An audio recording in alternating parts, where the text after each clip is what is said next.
So you're playing a game of Warhammer 40,000, and your opponent puts down Death Company.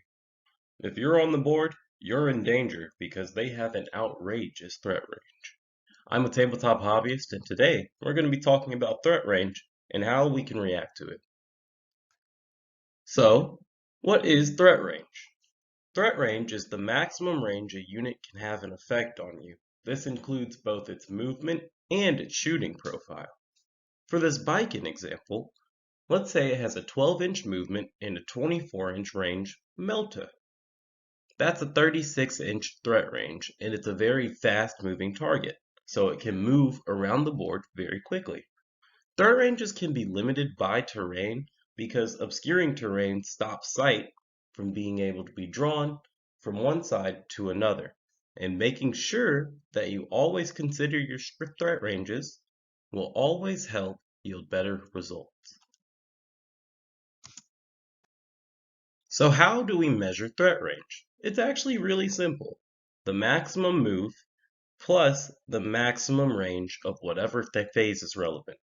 If it's the charge phase, maximum move plus 12 inches. So if a unit can advance in charge, you should do, say, 6 inches plus, let's assume they roll hot and get a 6 on the dice. So that's a 24-inch possible threat range. In the psychic phase, the threat range is whatever psychic ability that you have or your opponent has and the maximum move that their psyker can make. These can all be modified by pregame moves like the Death Company have of a 12-inch pregame move.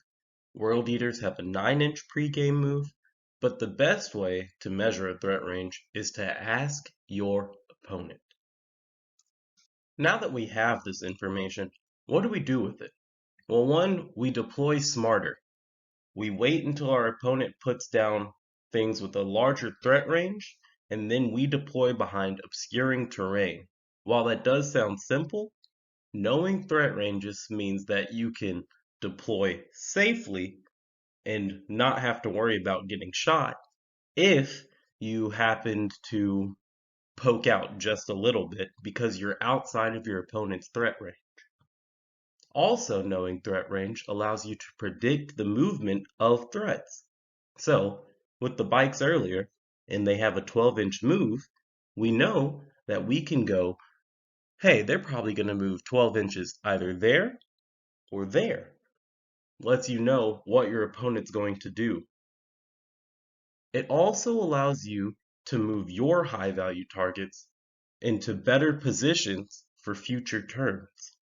Remember, after your turn, your opponent's going to go. So it's best to make sure that you can't be shot. I hope this helped. I'm a tabletop hobbyist. Like, comment, and subscribe, and I'll see you on the tabletop.